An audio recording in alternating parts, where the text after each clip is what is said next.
3 months ago, the United States and Israel launched a military campaign against Iran, and the energy markets may never be the same again. Today, the most important question is no longer how the war started. The most important question is what happens next. Because what happens next may determine the future of oil prices, of fertiliser markets, and inflation around the world. Let's find out more about this in today's episode of Climate Mundial.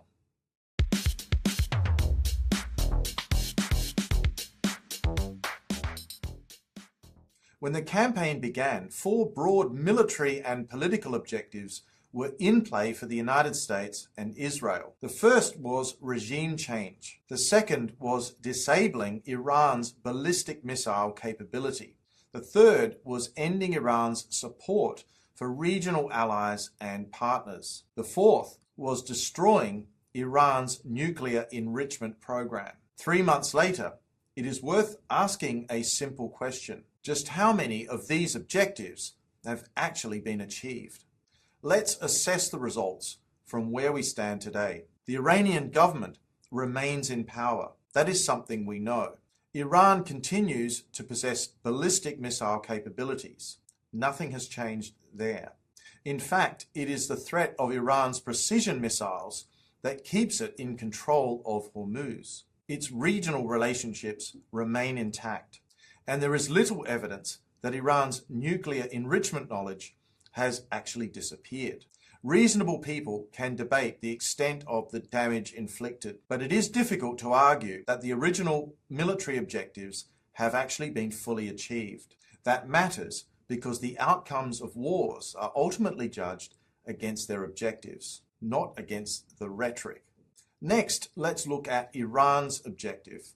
Iran's position was quite different. It was attacked. Iran did not need to overthrow another government. Iran did not need to occupy any foreign territory. Iran's primary objective appears to have been survival. 3 months later, the Iranian state remains intact. But something else has happened as well. Iran now exercises influence over the most important energy choke point in the world. So why does Hormuz actually matter? Before the war, Iran was an important oil producer. It produced as much as 4% of the world's oil supply.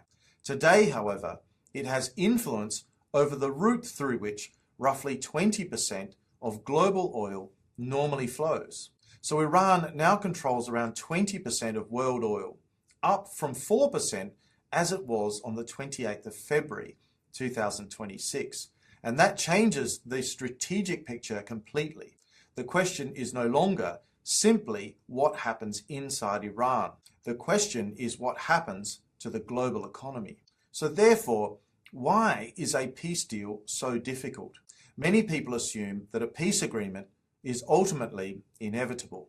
But peace agreements require that both sides believe they are going to be better off with peace than without it. And that may not be the case as we stand today.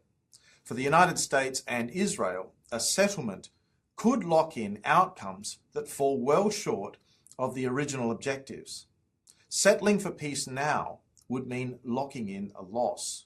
For Iran, continued pressure on global energy markets may actually strengthen its negotiating position over time. There are lots of other important dimensions here, including the impacts that are being had on important partner countries, like, for example, China.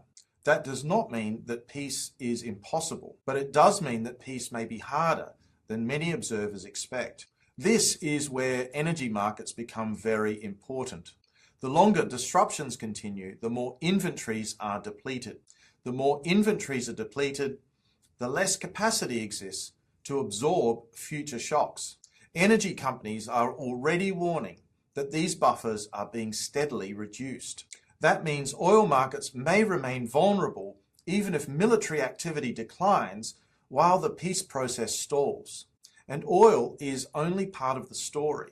Energy disruptions also affect fertiliser production and distribution. Fertiliser is one of the foundations of modern agriculture. If fertiliser becomes more expensive or harder to obtain, Food production can come under pressure, and when food production comes under pressure, food prices often rise. This is why the consequences extend far beyond the Middle East or West Asia. Higher energy costs affect transport, they affect manufacturing, they affect agriculture, and eventually they affect consumers. The result can be persistent inflationary pressure throughout the global economy. The biggest risk here may not actually be escalation. The biggest risk may be endurance of the uncertainty. If the conflict continues without a decisive resolution, the world may be forced to adapt to a prolonged period of higher energy costs, higher fertiliser costs, and greater economic uncertainty.